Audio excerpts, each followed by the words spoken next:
সারা দেশের ন্যায় রাজশাহীতে যথাযথ ধর্মীয় ভাবগাম্ভীর্য ও উৎসবমুখর পরিবেশে পালিত হয়েছে হিন্দু সম্প্রদায়ের অন্যতম ধর্মীয় উৎসব সরস্বতী পূজা।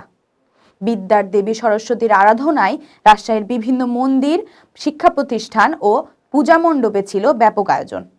রাজু আহমেদের ভিডিও চিত্রে বিস্তারিত থাকছে সালমান ফারহানের প্রতিবেদনে। আজ শুক্রবার 23 জানুয়ারি সকাল থেকেই রাজশাহী নগরীর বিভিন্ন এলাকার পূজা মণ্ডপগুলোতে ভক্তদের উপচে পড়া ভিড় লক্ষ্য করা যায়। ছোট বড় নারী পুরুষ সবাই বিদ্যা, জ্ঞান ও সাফল্য কামনায় দেবীর পুজোয় অংশ নেন। শিশু কিশোরদের মধ্যে ছিল বিশেষ উচ্ছ্বাস। পূজা উপলক্ষে মন্দির ও মণ্ডপগুলো রঙিন আলোকসজ্জা ও ফুল সাজানো হয়। পূজা শেষে প্রসাদ বিতরণ করা হয় ভক্তদের মাঝে। পূজায় অংশ নিতে আসা ভক্তরা বলেন, সকলকে সরস্বতী পূজার শুভেচ্ছা অভিনন্দন। তো আমাদের রাজশাহী কলেজ 1873 সালে প্রতিষ্ঠা হয়। প্রতিষ্ঠা লগ্ন থেকেই রাজা মহারাজাদের আমল থেকেই এখানে সরস্বতী পূজা হয়ে আসছে এবং রাজশাহী কলেজের পাশে ঐতিহ্যবাহী মহারানী হেমন্ত কুমারী হিন্দু ছাত্রাবাস। এখানে হিন্দু বর্ডার কিছু থাকে, ছাত্রছাত্রী থাকে এবং পাশে কিছু ছাত্রী থাকে।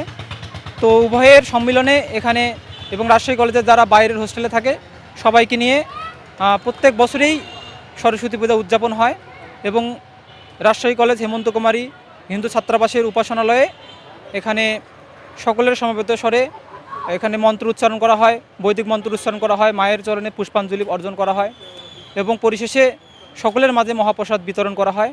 এটি প্রায় আজ থেকে প্রতিষ্ঠা লগ্ন থেকে এই অনুষ্ঠানটা হয়ে আসছে।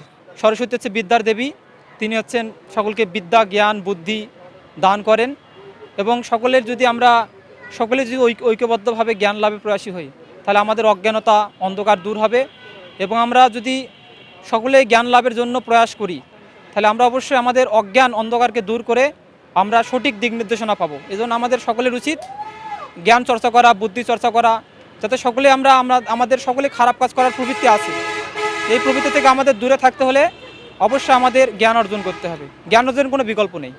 আমাদের যে একটি সম্প্রীতির বন্ধন, এখানে শুধু আমাদের যারা পৃষ্ঠপোষকতা স্বরে এবং যারা অতিথিবৃন্দ এসেছিল, বিভিন্ন ম্যাচে যারা এসেছিল, অন্যান্য ছাত্রছাত্রী, সকল ধর্মের লোকজনই এখানে এসেছে।